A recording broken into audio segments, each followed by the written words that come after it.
तो बजट में बड़ा उछाल है। 2,70,000 करोड़ का आपके पास बजट है। ये हम देख रहे हैं कि 27 फरवरी को आप एक ग्रीनफील्ड प्रोजेक्ट हाईवे का भी शिलान्यास करने जा रहे हैं। मेरा सवाल आपसे ये है कि क्या ये जो 2024 का रास्ता है वो आपके हाईवे से होके जाएगा संसद भवन? देखिए, पहली बात तो ऐसे भी कोई भी पार्टी और कोई भी सरकार को 5 साल काम करने का मौका मिलता है। वो जनता आशीर्वाद देती है और 5 साल के काम का जो परफॉर्मेंस होता है वो जनता के सामने जाता है। मैं अक्सर एक बात याद रखता हूँ कि financial audit is very important, but performance audit is more important than financial audit. हमारे पार्टी का, हमारे नेतृत्व का, हमारे मंत्रियों का जो परफॉर्मेंस ऑडिट कार्ड है ये निश्चित रूप से बहुत महत्वपूर्ण है। और मैं ये विश्वास के साथ कह सकता हूँ कि 75 साल देश के लिए हो रहे हैं, पर इस 8 साल में मोदी जी के नेतृत्व में हमारी सरकार ने जो काम किया है उसकी तुलना अगर पिछले 60 साल की कांग्रेस के राजवट के साथ करेंगे तो उससे भी कई गुना ज़्यादा हमारी सरकार ने काम करके दिखाया। ये परफॉर्मेंस जो हमारा है यही हमारी ताकत है, शक्ति है, और यही लोगों की हमसे अपेक्षा है। तो मेरा सवाल वही है कि तो आप कह रहे हैं कि ये जो आप हाईवे बना रहे हैं उसी से रास्ता खुलेगा अगले चुनाव? मैं अगर ये पूछूं आपको कि आपकी टीआरपी बढ़ाना है तो यह आवश्यक ही है, क्योंकि आप धंधा करने आए हो तो आपके मीडिया में आपकी टीआरपी बढ़नी चाहिए। तो हमारी टीआरपी क्यों नहीं बढ़नी चाहिए? अगर जनता में जाएंगे तो हमारा काम से अगर हम लोग लोकप्रियता हासिल करेंगे तो करना चाहिए। तो मुझे लगता है कि politics is a instrument of socio economic reform, और देश के लिए हमारी पार्टी में 3 बातें थी।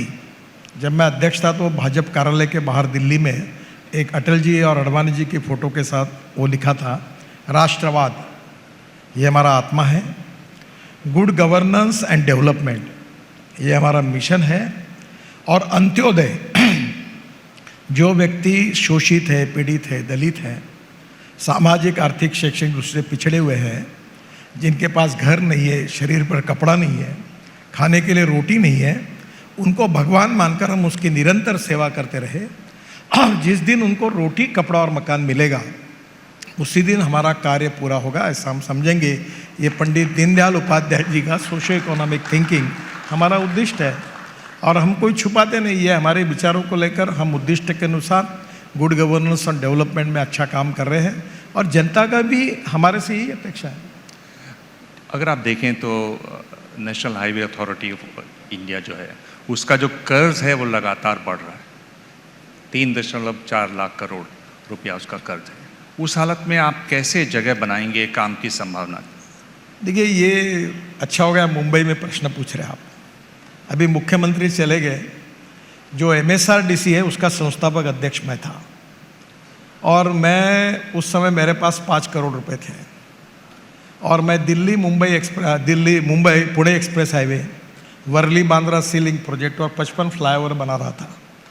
तब तो मेरा रेटिंग भी नहीं था, कुछ नहीं था। तब धीरूभाई अंबानी और रतन टाटा, जब पहली बार मैं बॉन्ड्स को लेकर कैपिटल मार्केट में गया था तो 500 करोड़ की जगह, मैं 96-97 की बात कर रहा हूँ, आज वो 20 गुना ज़्यादा होगा पैसा, 500 करोड़ के बजाय मुझे 1100 करोड़ मिले, ओवर सब्सक्राइब।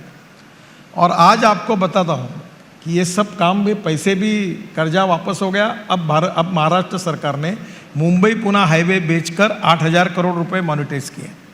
अभी आपको एक उदाहरण बताता हूँ कि अभी मैं कुछ दिन पहले मुंबई आया था स्टॉक एक्सचेंज। इनविट मॉडल में हमने हमारे बॉन्ड्स को सब्सक्राइब किया था।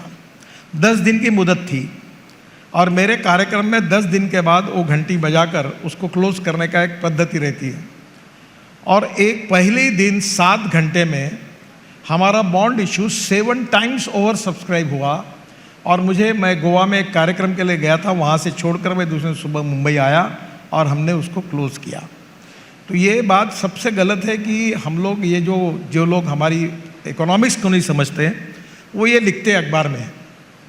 अभी मेरा टोल का इनकम 40,000 करोड़ है, और 2024 जब ख़त्म हो जाएगा तो हमारा टोल का इनकम 1,40,000 करोड़ है। हमारा हर प्रोजेक्ट का इंटरनल रेट ऑफ रिटर्न 13 और 14 है। और इसलिए हम जितने रोड बना रहे हैं वो तो सरकार का 2,70,000, उसमें 3 लाख करोड़ मैं मार्केट से खड़े करके पैसे डाल के 5 लाख करोड़ के काम हर साल करता हूँ। कोई प्रॉब्लम नहीं, AAA रेटिंग है, वर्ल्ड रिकॉग्नाइज NHAI है। और हम कोई कर्जे को, ये 3 लाख कर्जा एने है, भूरका है हमारे लिए, भूरका। ठीक है, कोई मतलब नहीं है। हमारी फाइनेंशियल स्टेक जो फाइनेंस समझता है, एक मेरा इंटरव्यू इस पर रख देना, मैं अच्छा उसका दूसरा अर्थ निकलेगा कि गडकरी रोड कमा के पैसा कमा रहे सरकार के लिए, इसलिए मैं संकोच से बोलता हूँ। कोई चिंता मत करिए, we are in very very strong base, we don't have any problem. AAA rating और मार्केट में 7 टाइम्स ओवर सब्सक्राइब हुआ। और मैं आपको आह्वान करता हूँ, पत्रकारों को, पुलिस वालों को, सरकारी नौकर को, इंश्योरेंस पेंशन को, सबको, कि पैसा NHAI में इन्वेस्ट करो। मैं आपको 8.2% पर ईयर ब्याज दूंगा और ब्याज हर महीने में तुम्हारे अकाउंट में जमा करूंगा। अब मुझे बताओ, तुमको कोई 8.2% ब्याज देने वाला है? मैं देखता हूं मेरे पास कितने पैसे हैं, मैं आता हूं आपके पास। मैं पर एक बात पूछ रहा हूं गडकरी जी, इस पर आपको सफाई ज़रूर देनी चाहिए। ये खबर छपी कि आप जिस तरह से सड़क नापते हैं, यानी अगर आपने 6 किलोमीटर लंबी सड़क बनाई, 2 लेन की बनाई तो आप उसको 12 किलोमीटर मान लेते हैं, 4 लेन की बनाई तो वही 6 किलोमीटर लंबी सड़क जो है वो 24 किलोमीटर हो जाती है। कैसे नापते हैं? इस पर एक सफाई ज़रूरी है आपकी तरफ से। आपने अच्छा किया ये प्रश्न पूछा। मैं कुछ नए नियम मैंने नहीं बनाए, वर्ल्ड के नियम है। और कांग्रेस के UPA के सरकार में भी वही नियम था, फिर हमारे NDA के सरकार में यही नियम है।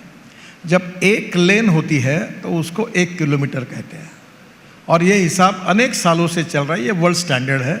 उसी के प्रकार से हमारा एवरेज है। पिछले साल हमारा 38 किलोमीटर था।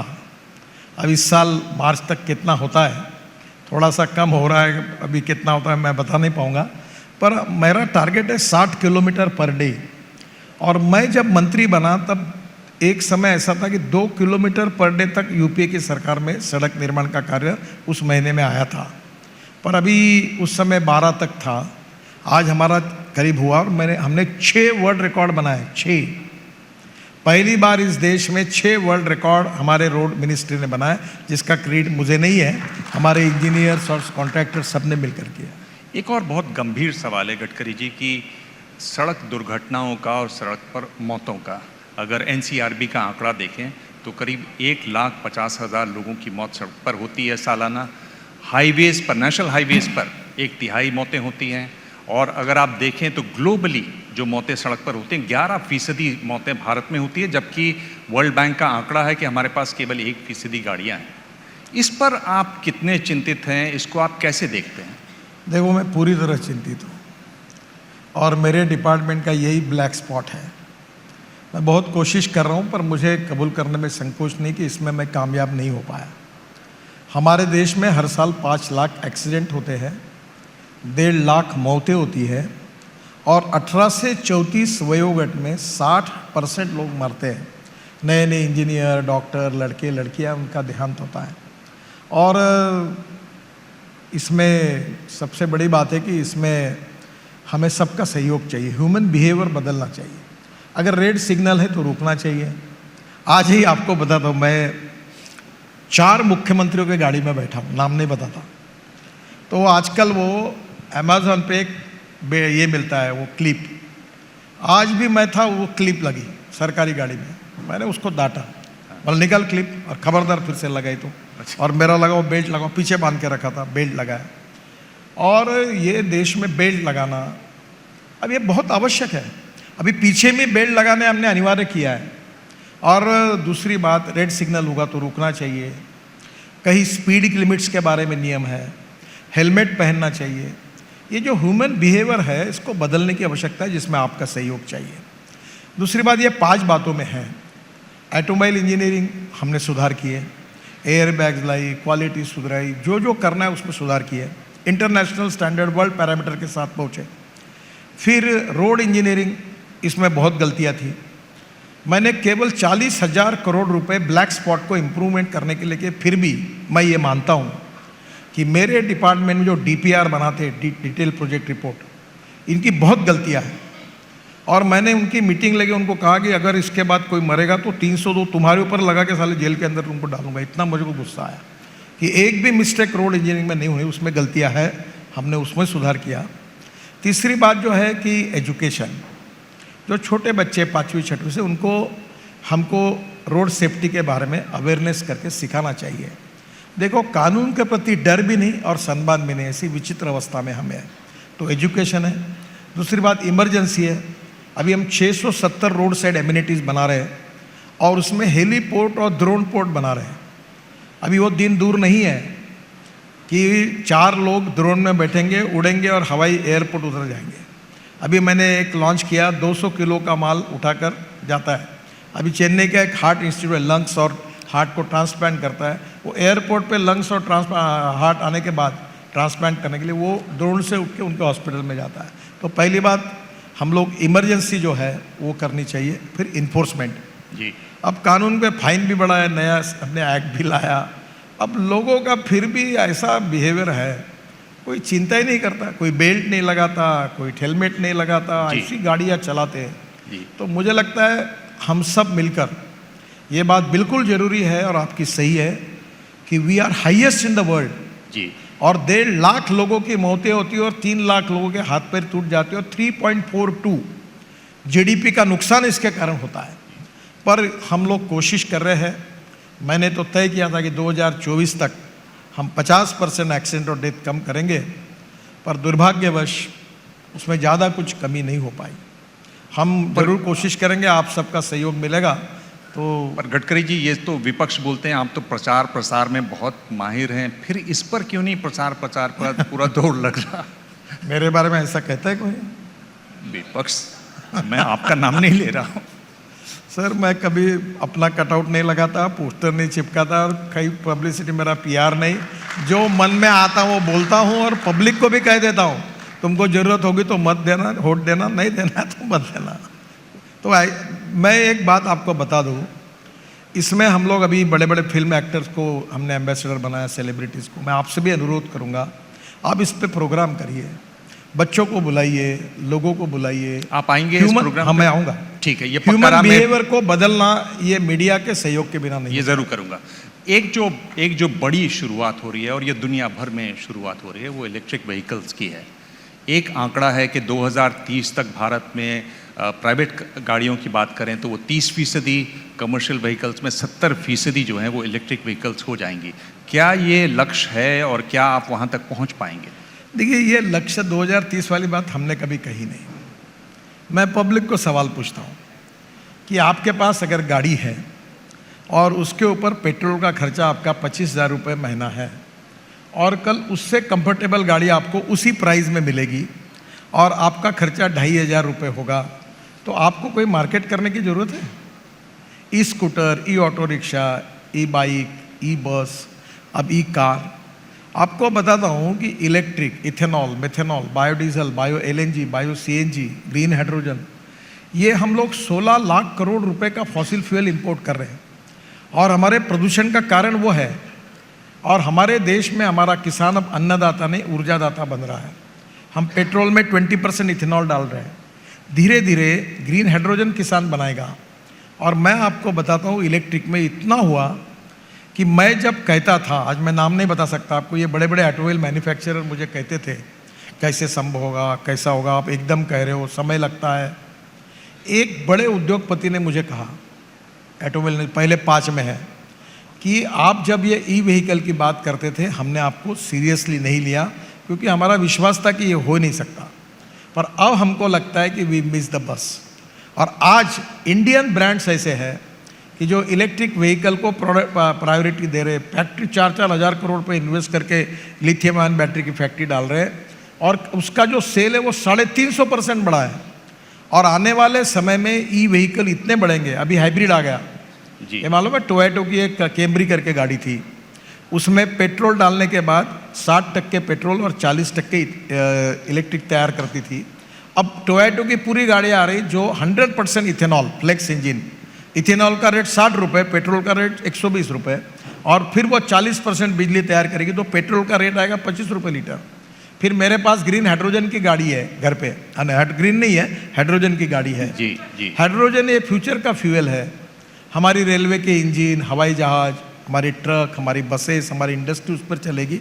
और आने वाले समय में हमारा देश ऊर्जा को आयात करने वाला नहीं, उसको निर्यात करने वाला भारत देश बनेगा, ये मेरा विश्वास है। जी, इसमें एक जो अभी हाल में खोज हुई जम्मू कश्मीर में, करीब 60 लाख टन लिथियम अच्छी क्वालिटी का मिला है, लेकिन सवाल है कि क्या हमारे पास टेक्नोलॉजी है, क्या हमारे पास पैसे हैं कि उसका इस्तेमाल हो, क्योंकि 70% ये हम चीन से मंगाते हैं, उस पर कोई काम हो रहा है क्या?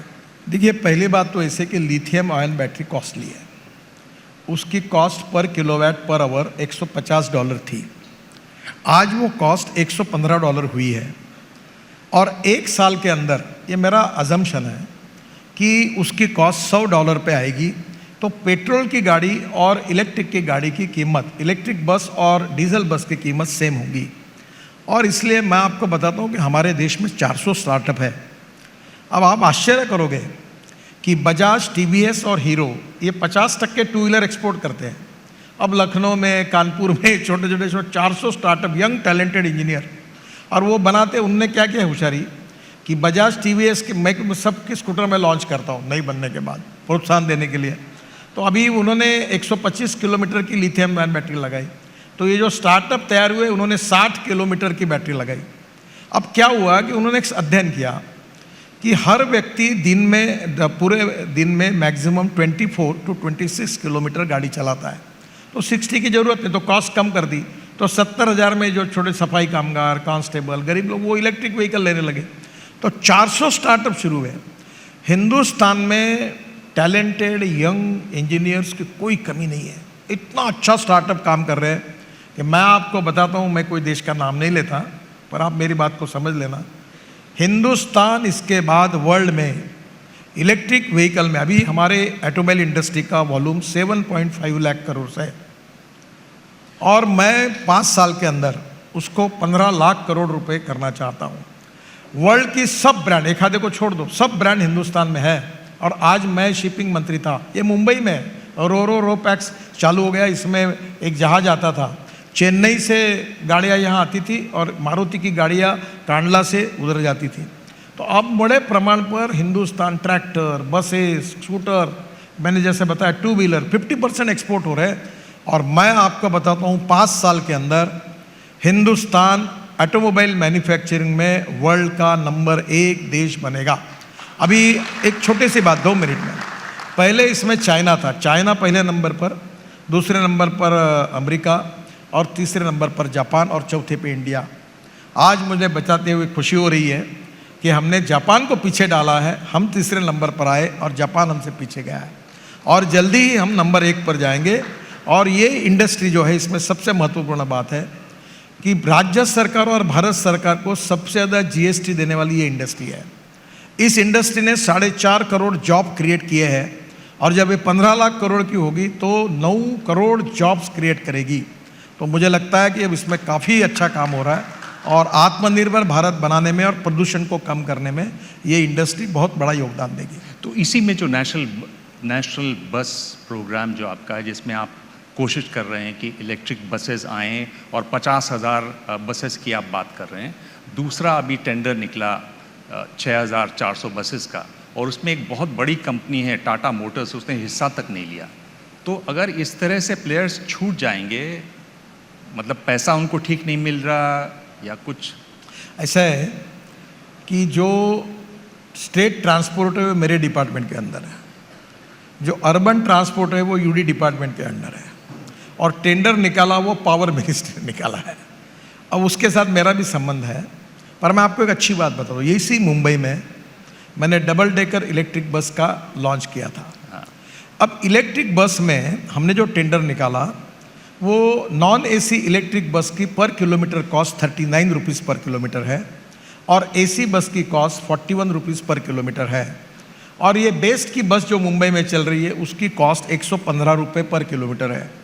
लंदन ट्रांसपोर्ट का एक मॉडल है, उसमें 9 ऑपरेटर है, प्राइवेट व्यक्ति ही बस खरीदता है, और उसको 250 किलोमीटर की गारंटी मिलती है। तो 250 किलोमीटर अगर मुंबई में हमने ये लंदन ट्रांसपोर्ट का मॉडल लाया तो ड्राइवर उनका, कंडक्टर हमारा। और दो बातें बहुत ज़रूरी है, ज़्यादा नहीं बोल पाऊँगा। बस में अब टिकट लेने वाली ज़रूरत नहीं चाहिए, कार्ड चाहिए। सामने वाले जहाँ कैमरा लगेगा वहाँ से लोग जाएंगे तो कार्ड दिखाएंगे, अब ये आ गया अपने पास, कार्ड दिखाएंगे, उतरेंगे तो कार्ड दिखाएंगे, उनके बैंक अकाउंट से टिकट के पैसे जाएंगे। इसलिए टिकट के पैसे लेना ये मामला बंद। और दूसरी बात, डीजल में सुविधा होती है, फूंक करके निकालते हैं। अब ये इलेक्ट्रिक में कोई इसकी सुविधा नहीं है। तो दोनों में अगर हमने बचाया तो ये प्रॉफिटेबल है। और ये 50,000 बसेस प्राइवेट पब्लिक सेक्टर में लोग इन्वेस्टमेंट कर सकते हैं और ये मॉडल सक्सेसफुल हो सकता है। मैं भी बैठा हूँ और हम कोशिश कर रहे हैं कि इस मॉडल को, सरकार के पास उतना अनुदान नहीं है, 50,000 नहीं, इस समय देश में 1,80,000 बसेस है। और आप यूरोप में जाओगे तो double decker air condition buses, वैसा मेरा, अभी हम एक्सप्रेस हाईवे बना रहे एक्सिस कंट्रोल, तो मेरा सपना ये है कि इस देश में 10 लाख बसेस होगी पब्लिक ट्रांसपोर्ट में। लोग बढ़िया, अभी मैंने एक वॉल्वो कंपनी की बस लॉन्च की बेंगलोर में, वो 15 मीटर के बस में लोग सो के जा सकते हैं, एयर सस्पेंशन है। फिर एक बिजनेस क्लास की बस है। तो आने वाले समय में पब्लिक ट्रांसपोर्ट को प्रायोरिटी देना। और ये जैसे मैंने कहा कि अभी हम लोग रोड बना रहे हैं कि मुंबई से बेंगलोर ये 6 घंटे में हो जाएगा, पूना से बेंगलोर 4 घंटे में हो जाएगा, दिल्ली से मुंबई 12 घंटे में हो जाएगा। और आज ही मैंने अभी घोषणा की मराठवाड़ा में कि नांदेड़ से पूना 4.5 घंटे में, और वाशिम से 4 घंटे में। और अभी इतना फास्ट हुआ कि अगर मुंबई से नागपुर आने के लिए हमको 24 घंटे लगते थे, अब 5-5.5 घंटे लग रहे हैं। अब ये दिल्ली से अमृतसर हम 4 घंटे में ले जाएंगे, कटरा 6 घंटे में, श्रीनगर 8 घंटे में, और तुम्हारा देहरादून और हरिद्वार 2 घंटे में। तो मुझे लगता है कि अब ये पब्लिक ट्रांसपोर्ट होगा, लोग जाएंगे तो निश्चित रूप से इससे लोग उसको ज़्यादा यूज़ करेंगे और कंफर्ट्स भी ज़्यादा होंगे। जी, मंत्रालय के तो सारे जवाब आपको बहुत अच्छी तरह से याद है, हम बहुत मेहनत से काम करते हैं, साफ दिखाई दे रहा है। पर 24 की जैसे बात करें तो उसमें अलग अलग उसमें भी मॉडल है। एक तो मॉडल है जो ये कहता है कि रेवड़ी पॉलिटिक्स चलेगी और उससे वोट मिलेंगे। एक मॉडल है जिसमें कह रहे हैं कि नहीं साहब, अडानी और अंबानी पर हमला कीजिए और उससे वोट मिलेंगे, राहुल गांधी की बात कर रहा हूँ। एक है जो जाति पर ज़्यादा विश्वास करते हैं। आप कैसे ये जो अलग अलग मॉडल हैं विपक्ष के, कैसे उसका जवाब देंगे? देखो, हम उनका जवाब नहीं देंगे, देने की ज़रूरत भी नहीं है। हम बड़े पॉजिटिव एटीट्यूड के हैं।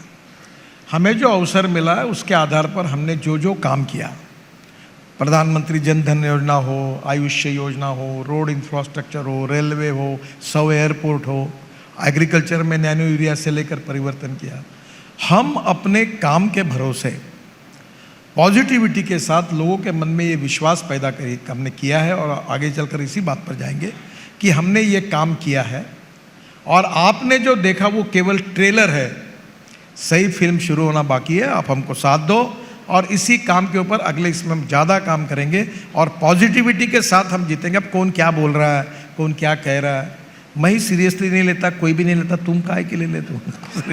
ये तो ठीक है, ये भी एक जवाब देने का तरीका है।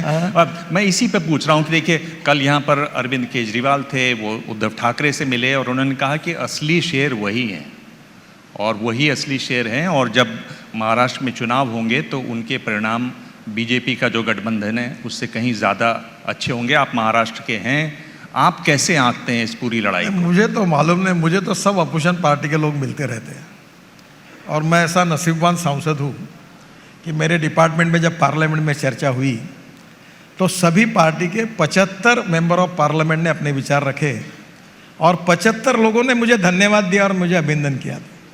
तो मैं बता दूँ कि पॉलिटिक्स में अब कौन किसको मिलता है, मिल सकता है लोकतंत्र में, कोई कहीं भी जाए, कुछ भी बोले, जनता की अदालत में जो होगा वो होगा। आप चिंता क्यों करनी चाहिए? मैं आपको बताता हूँ, बहुत से लोगों के मुंगेरी लाल के हसीन सपने की कहानी रहती है और बेचारे सपनों में खुश है, तो उनकी खुशी आज क्यों, उनको दुख क्यों पहुँचाते हो आप? जब तक चुनाव होगा तब तक खुश रहने दो। चुनाव होने के बाद हम ही जीत के आएंगे और फिर से एक बार हमारी भारतीय जनता पार्टी और एनडीए की सरकार आएगी, महाराष्ट्र में भी आएगी, देश में भी आएगी और जो काम मोदी जी के नेतृत्व में हमने किया है उसके अच्छे परिणाम आएंगे। शिवसेना में जो ये असली नकली का खेल हो रहा है, मुझे किसी बात की चिंता नहीं, मेरे लिए तो सवाल है गडकरी जी, असली नकली का जो खेल हो रहा है, क्या आपको लगता है इससे उद्धव को फायदा होगा? एक सिंपैथी मिल रही है उनको, जिस तरह से उनसे सब कुछ छीना जा रहा है। आपको एक पता होगा, व्हेन मैटर इज सब जुडिस, तो कोई टिप्पणी पार्लियामेंट और विधानसभा में नहीं की जाती। अब ये मामला सुप्रीम कोर्ट में चल रहा है, मेरे से क्यों बुलवाते हो? जो दम है वो चलते रहेंगे, जो होगा सो होगा, आगे आगे देखो होता है क्या। एक ये कहा जाता है कि जब आप मेहनत करेंगे, परिश्रम करेंगे तो उसका फल ज़रूर मिलेगा। अब बड़ी मेहनत की राहुल गांधी ने, 3000 से ज़्यादा किलोमीटर चल लिए वो। क्या आप लगता है ये जो भारत जोड़ो यात्रा की कोशिश थी उसका फ़ायदा होगा कांग्रेस पार्टी को? देखिए साहब, पसीना कितना भी निकालने से कोई पहलवान नहीं होता। जब सिस्टमेटिक वे से जब व्यायाम करता है, कसरत करता है, तो पहलवान होता है। अगर यही बात होती तो लकड़ी तोड़ने वाला ही भारत श्री बन जाता था, हिंद केसरी। तो ऐसा है, उनको मेहनत करने दो। अब मेरा वजन कम हो गया बेचारा, वो भी करते होंगे, अच्छी बात है। तो आप ये कह रहे हैं कि परिश्रम हो और सतत हो तब कुछ फायदा होगा? सर, परिश्रम करने वाले बहुत होते हैं। हिंदी के एक कवि थे, मेरे बहुत फेवरेट कवि थे, शरद जोशी, हास्य व्यंग्य कवि थे। वो बहुत अच्छी बात कहते थे, कुछ लोग नसीब लिखा कर आते हैं और कुछ लोग नसीब लिखाना भूल जाते हैं। मैं किसी के बारे में नहीं बोल रहा हूँ। वैसे राजनीति ऐसी है कि anything can happen in politics and cricket. तो इसलिए जिसको बेचारे को मेहनत करना करने दो। आप सीधे जवाब तो नहीं दे रहे हैं, पर आप जवाब दे जरूर रहे हैं। पर इससे भी मैं हट जाता हूँ। मैं ये पूछ रहा हूँ कि गडकरी जी, जब आप देखते हैं अपना कार्यकाल, आपको क्या लगता है सबसे अच्छा काम आपने क्या किया? देखिए, मैं एक सोच रखकर, मैं कन्विक्शन ओरिएंटेड पॉलिटिशियन हूँ, मैं पावर ओरिएंटेड नहीं हूँ।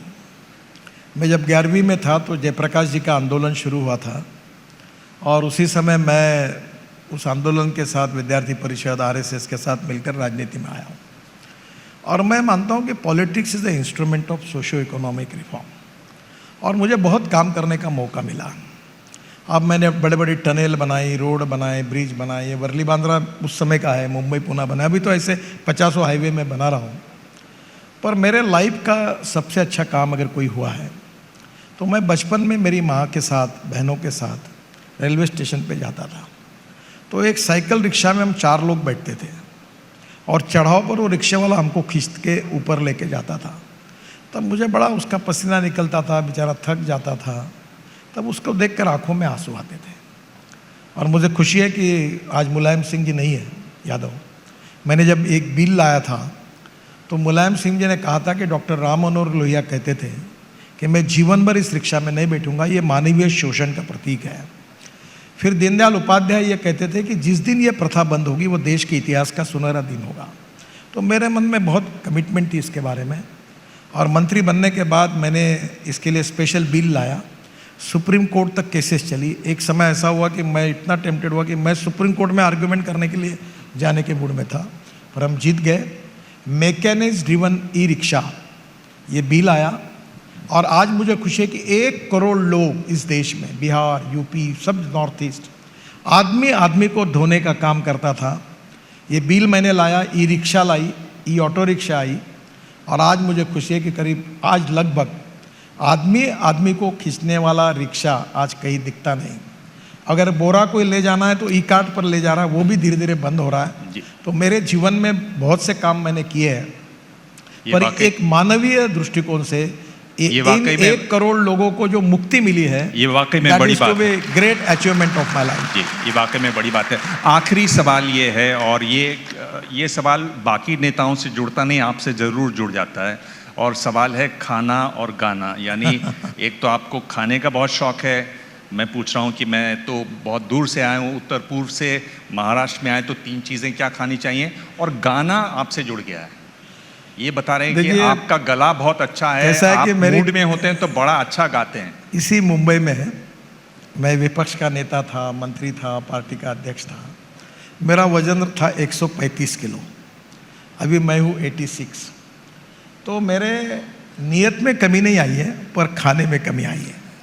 आज रात को मैं कहाँ जाने वाला हूँ ये पक्का है। अच्छा, हाँ, तो ये मुंबई जैसा शहर नहीं, पूरे वर्ल्ड में जाओ मैं वेजिटेरियन हूँ। मुंबई में जो मिलता है वो दुनिया में नहीं मिलता, रात को 12 बजे भी मिलता है।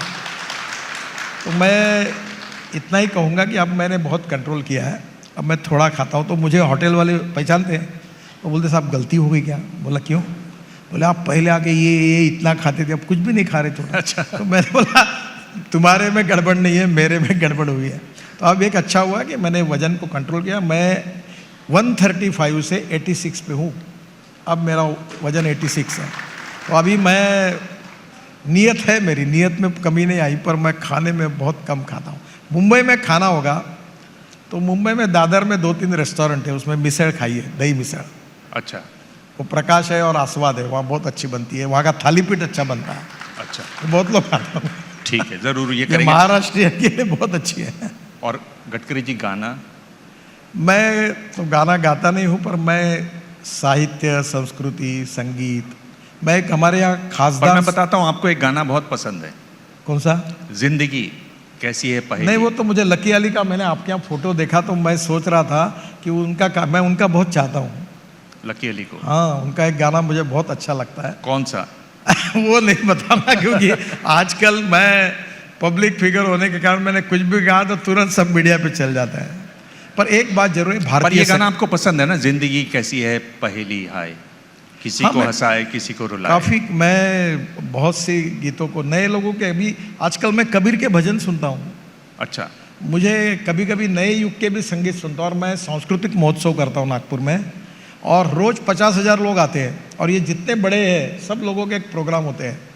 तो मैं ये मानता हूँ कि कल्चरल इवेंट्स व्यक्ति में एक ऐसा संस्कार देती है, संगीत, नृत्य, नाटक, साहित्य, कविता, ये हमारे जीवन को समृद्ध बनाती है।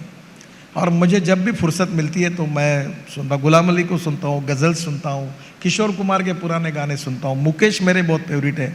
अभी नितिन मुकेश के मैं 5 कार्यक्रम नागपुर में कर चुका हूँ, क्योंकि मुकेश की पुरानी गीतें बहुत पसंद हैं। तो संगीत एक अलग प्रकार का आनंद देता है। अभी जिस तरह की राजनीति है उस पर कोई एक गाना है जो, मतलब जैसे सिचुएशन पे गाने बनते हैं हिंदी फिल्मों में, इस तरह की राजनीति पर कोई एक गाना है? वो मुख्यमंत्री बोल रहे थे ना, तो वो गाना था।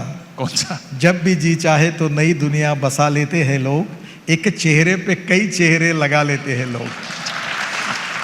तो मैं उनको बताने वाला। जी नितिन जी, बहुत बहुत धन्यवाद। आपने सवालों के जवाब दिए, जिन सवालों के जवाब आपको नहीं देने थे वो भी जवाब आपने दिए अपने तरीके से। बहुत बहुत धन्यवाद। Thank you very much. नमस्कार। क्या मजबूरी है मेरी, बताइए। मैं अभी आपको बताती हूँ, कि मैंने। ओए होए होए होए, नमकीन के चटकारे लेते हुए टकटकी मार के डिबेट शो को पॉज रिपीट कर करके देख रहे हैं जोगिंदर जी। इनकी तरह आप भी देखें अपनी फेवरेट डिबेट्स को रिपीट कर, और डाउनलोड कीजिए एबीपी लाइव ऐप अपने स्मार्ट टीवी पर।